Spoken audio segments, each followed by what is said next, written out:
Hey, good morning, everyone. It's Eddie Campos here with Remax Preferred Associates, and this is our Coffee with Eddie. And my guest today is Maumee Police Chief Dave Tullis. How you doing, Dave? Hey, how are you? I'm doing great, thanks. I just came from a coffee connection with the Maumee Chamber. We had about 12 people on a Zoom meeting, and I asked them all if they had a question that they wanted me to ask you. And they Okay. didn't have a question. They wanted to say thank you. Thank you for your leadership, and thank you for everything that the police department is doing to help keep us safe and protected. So we really appreciate all you guys are doing. Well, everybody's welcome. We were prepared for this. We have good leadership in place here. I put a lot of emphasis on my sergeants to make sure that things are done correctly and safely for our officers. And first of all, our first that was paramount for us is to make sure that our officers remain healthy and that we give them the proper equipment and proper guidelines so that they will not lower their exposure to this COVID-19 so they don't get sick, so we lose that. Right. We had things in place that if we were losing officers, like 40% of our workforce, this was all an unknown for us, but we had schedules in place. I've been in contact pretty much daily with other law enforcement leaders and emergency response leaders in the county. I am briefed every day by the governor. I listen to those. We're briefed every day by our health department.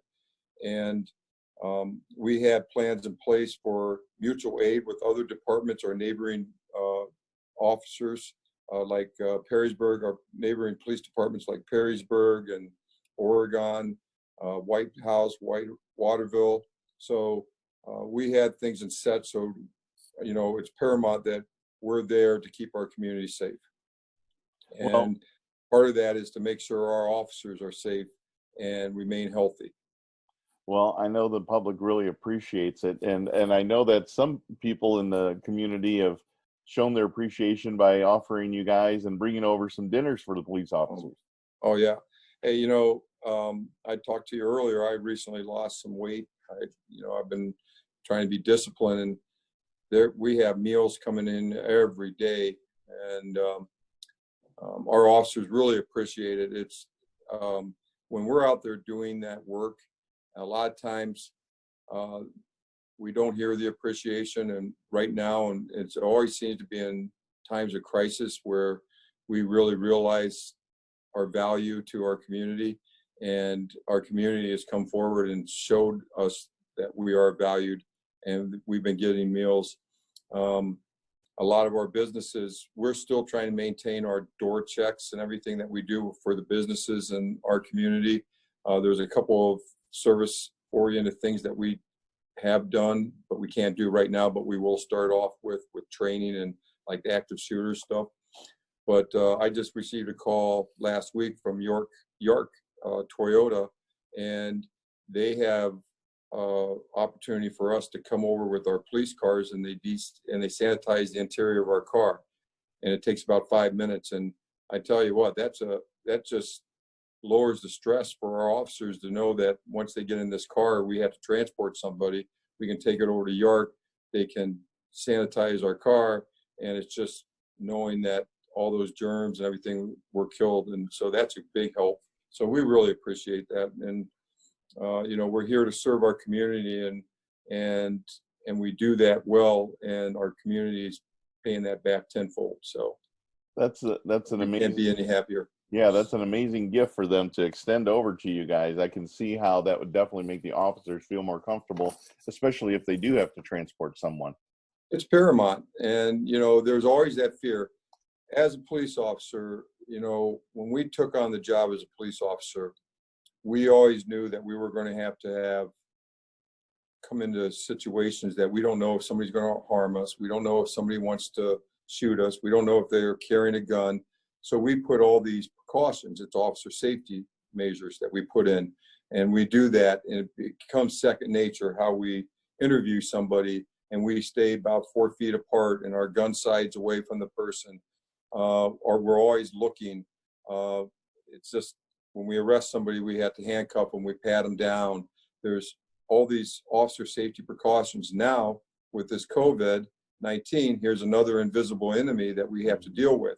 So we have to put in these measures to keep our officers safe. And so now we aren't holding a roll call where all our officers are in the room together. Every day we clean our equipment, we clean the car, the interior of the car. There's a lot of calls now that we don't respond to. We use it over the phone. So if somebody got something stolen and it's something that they don't need face-to-face contact with, we'll call them over the phone. We never did that before. So that was something that we weren't used to doing.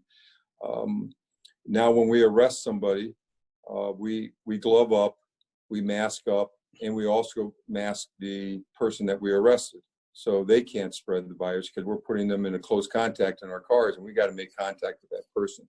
Sure. So those are scary things that officers have to get over with, but we do it. But we make sure that we have the proper equipment, the PPE gear. We're not wasting it, because we know that the frontline medical profession needs those. But we do have things that in place, those masks that people so graciously made for us, we utilize those.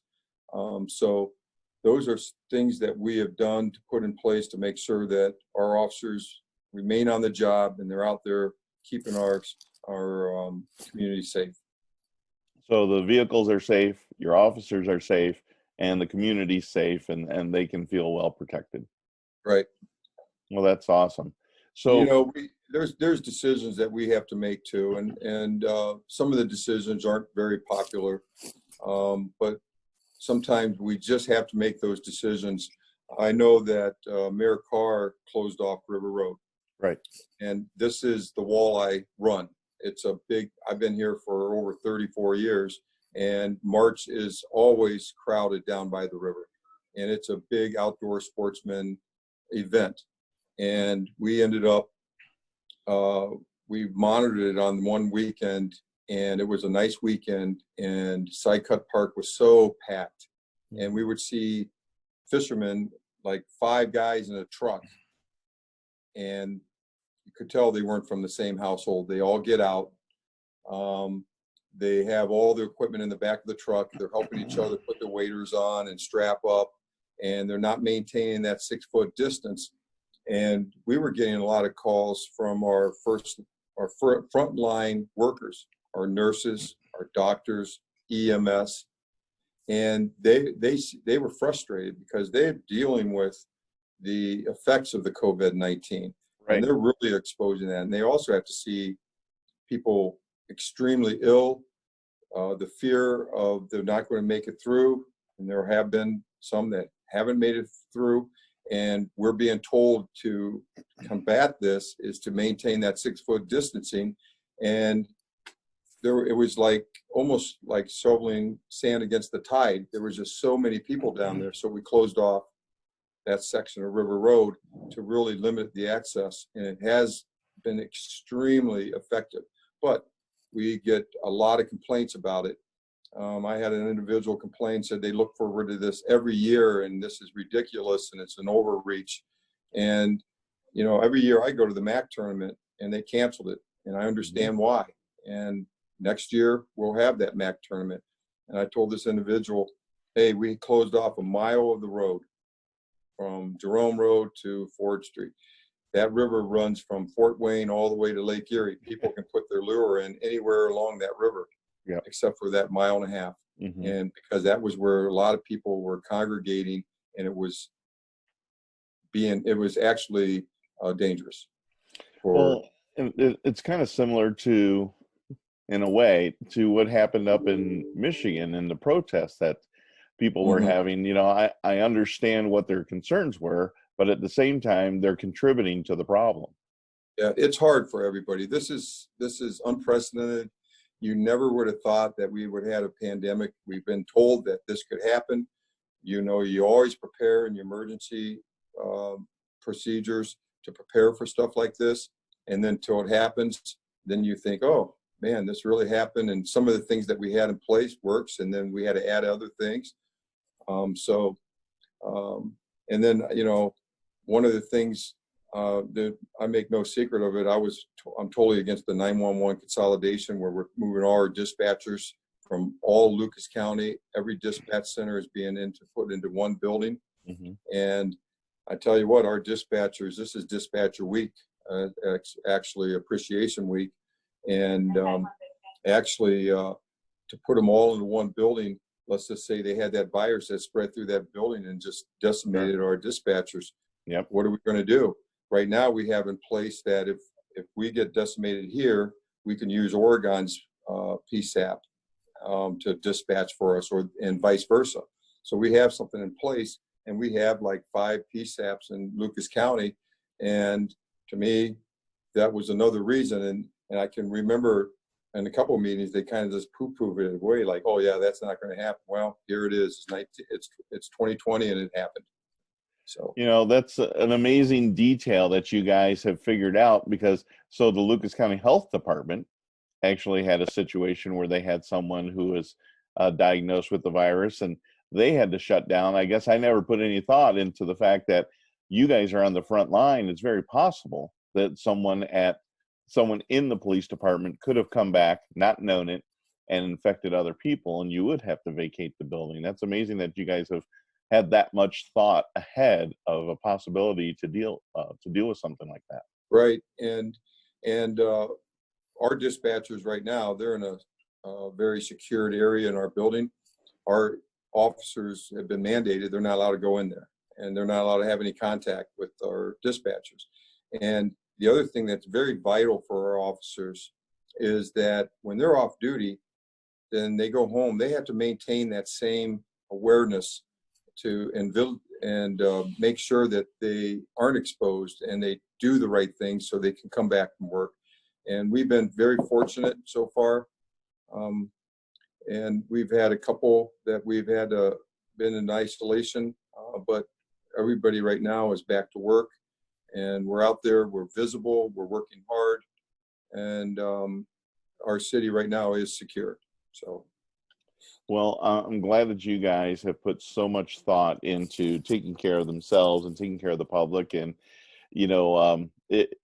probably at the end of a shift, they just want to come home, relax, kind of decompress, and they still have concerns on their mind that, did I come in contact with someone outside that now could be infecting me, and I could be infecting my family? So I'm sure they probably go through a whole routine when they get home of, getting out of uniform and showering. And I imagine that are some of the officers even maybe isolating themselves at home?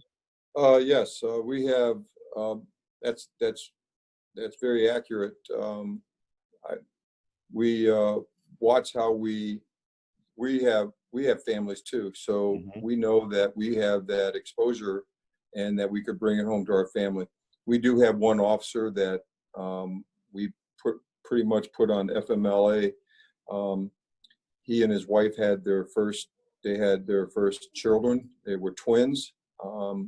They were preemies, so they were in the hospital for about a month, and now they're at home, and he's going to be at home. We told him that it's too much of a risk for his family, because those twins, their immune system is not up to what are. So for him to come to work, he has leave, and he's taken that leave, because we do have families that we do that. I see a lot of officers, they used to wear their uniforms home. Now they don't. They keep their uniforms here, and then they come here and change. And I mean, I take about 5 showers a day. So, so we're, you are really worried about that type of stuff. My job here, I'm in administration. I'm not out exposing myself to the public as much as my road officers, my rank and file. Those guys are the real heroes here. And but my job is to make sure that they're safe and we're there for them. So that's basically what I'm doing, and coming up with procedures to keep them safe. So if I can touch on something you mentioned before, so what is communication like now for you and the city and for other police departments? You had mentioned that you're in consistent communication with them to discuss things that are happening in their own communities. How does that happen? Is there a conversation that happens daily with the city and the mayor's office? Yes. As far as for our other departments, there's phone conferencing. That's what we're on.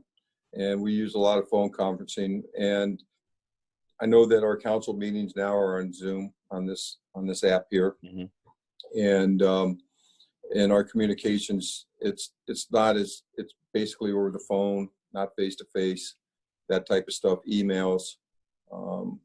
My staff, I have with my lieutenants up here, and we do meet, but when we sit down into a conference room, we make sure it's sanitized. We have a UV light, and then we sit way apart. Hmm. We're almost like yelling at each other. We have an area for that. And so that's some of the things that we do to be able to communicate, because communication is so vital in our field to make sure that we get the right proper information out. And we also have to have a line to come to us too, so people can communicate with us. So those are things that we work on. It's just a new normal. And, once we get used to it, when this first started, I was about ready to do a news interview, and I went and almost tried to shake a hand. And luckily they kind of like, hey, and I'm like, oh, I didn't think of it because it was so second nature. Right. And there's some good things that it's going to be a different normal, but some of the things that I've been seeing in our community, I've never seen so many people out walking. Hmm. And I mean, every day I see couples or individuals out walking, exercising, getting fresh air, walking the dogs. The dogs in our community are happy. I don't think they've ever been walking. And it's just people are bored and they want to get out of their house, and beautiful days to get out there. And, really that's good for people to get out Hmm. and walk and exercise and get to the parks. I've seen people in the parks that I've probably never seen before. Because I go to the park a lot. I ride my bike a lot through Maumee, and just people are out and about. And I think that's good. And, you do things as a family that, you sit there and you play games that, you might not have been doing. And, heck, my wife and I last night, we watched that Sing Along with Disney, and I'm like, that probably never would have happened. So let me ask you kind of a off the wall question a little bit here. Have incidences in Maumee, have you seen a decrease or increase, like, speeding or disorderly conduct, things like that you normally would see?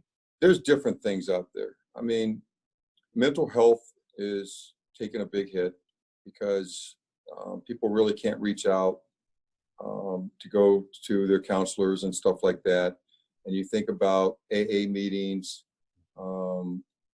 those things are a thing in the past. Those are very important in our society for people to get to.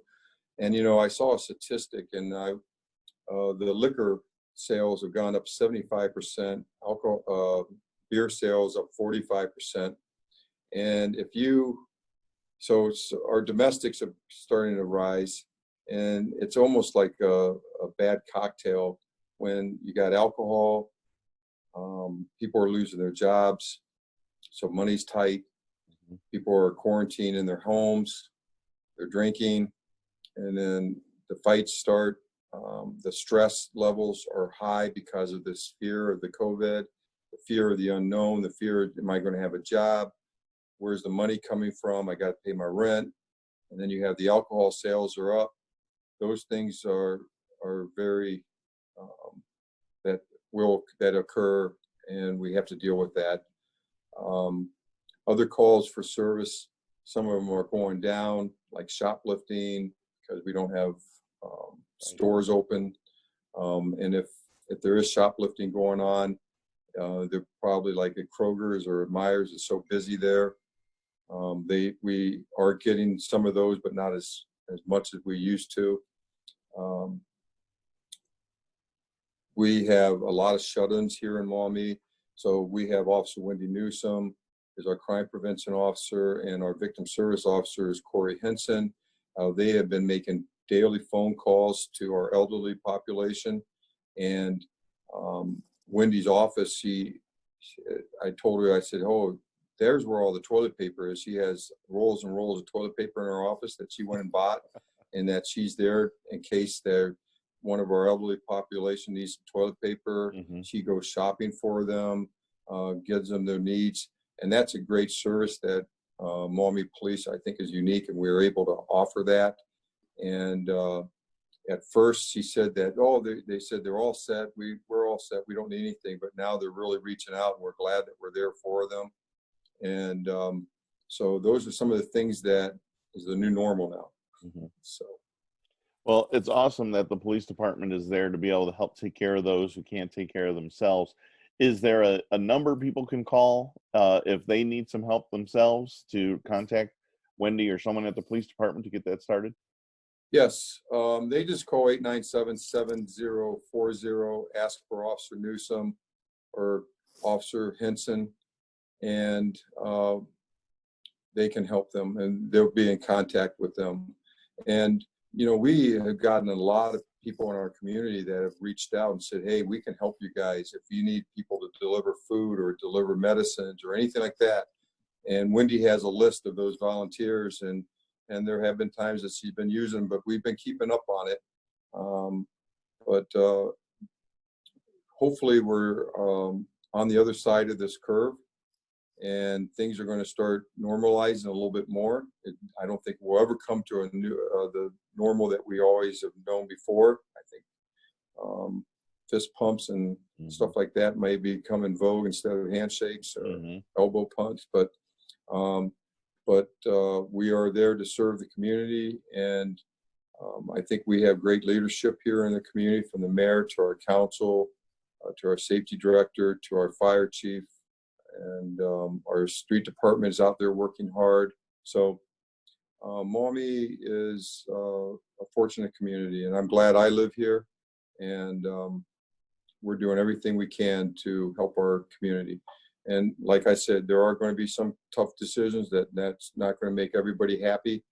But we're in those positions that we have to make those decisions. And we do those from education, from knowledge, from experience, and it's not all done in a vacuum. We reach out to other communities, our political leaders, and find out what's the best opportunity, best methods that we should do. And when we do that and we make logical and common sense decisions, then I think we can get through this, and everybody seems to be doing well. Well, I, for one, thank you so much for all the effort and all the hard work everybody's putting into taking care of the community and you know, trying to manage things under a lot of stress. Thank you. Is there anything else you want to say in closing that you want to get a message out to people in regards to how things may be changing as they start to open things up? Well, I've always been very big in community engagement. I think it's vital for a police department to be transparent, and to me that builds the trust in our community. And we need that trust. We work for you. We work for our community. We're service oriented, and my door is always open. I'm always available, and I welcome feedback. I welcome ideas because, believe me, I don't have all the answers, and I never make a decision without balancing with other questions and with other methods and with other advice. And so just know, I'd like people in our community to know that I'm very open to any type of communication, and feel free to contact me at any time. Well, if there's one thing I've ever learned going through business and managing a business, is that if you want to be successful, you got to surround yourself with smart people. And it sounds like you guys have surrounded yourselves with smart people to be able to make good decisions. Yeah, I really trust. I told my sergeants, I said, you guys are out there on the streets. you're out there, you have the authority, you're empowered to make those decisions, to make sure that our officers are doing everything right.